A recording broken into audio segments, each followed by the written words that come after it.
जुल्म करेगा सत्ता के हथियारों से, जुल्मी कब तक जुल्म करेगा सत्ता के हथियारों से। चप्पा चप्पा गूंज रहा है परिवर्तन के नारों से। जय लालू, जय तेजस्वी, जय बिहार। बिहार के कहताटे जार के, ए भैया सुना हो, बाटे अब जरूरत थी तेजस्वी सरकार के। अरे ये तो बेरोजगार मिली तेजस्वी सरकार। लोगवा बिहार के कहताटे जार के, बाटे अब जरूरत थी तेजस्वी सरकार के।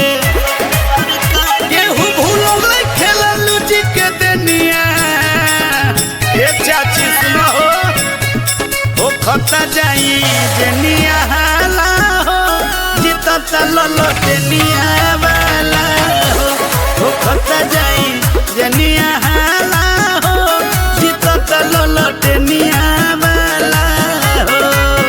काम किया है काम करेंगे, काम किया है काम करेंगे, जन जन का सम्मान करेंगे, कभी नहीं विश्राम करेंगे।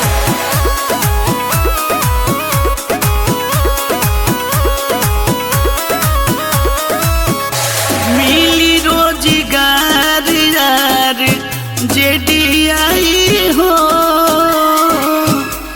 बाड़ी तो यार सब बहिन माई हो।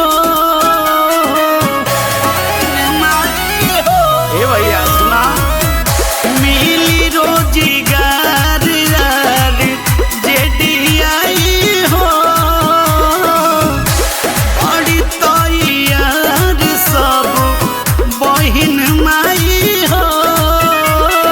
पलटू चाचा के सरकार अब गिरी, दवाई पढ़ाई सब हो जाई फिर। देखा बाटे तेजस्वी भैया पेनिया, ए भैया वो खता जाई जनिया हाला हो, जीता चलो लटेनिया वाला हो।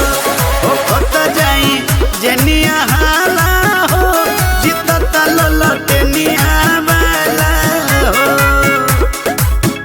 अपनी शख्सियत से सबब लेंगी आने वाली नई नस्लें। मंजिल पर वही पहुंचा है जो अपने पांव चलता है।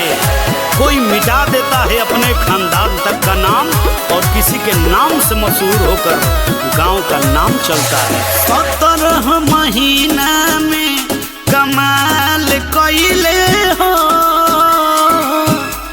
काम कैसे कइल जाला ई बतलैले हो।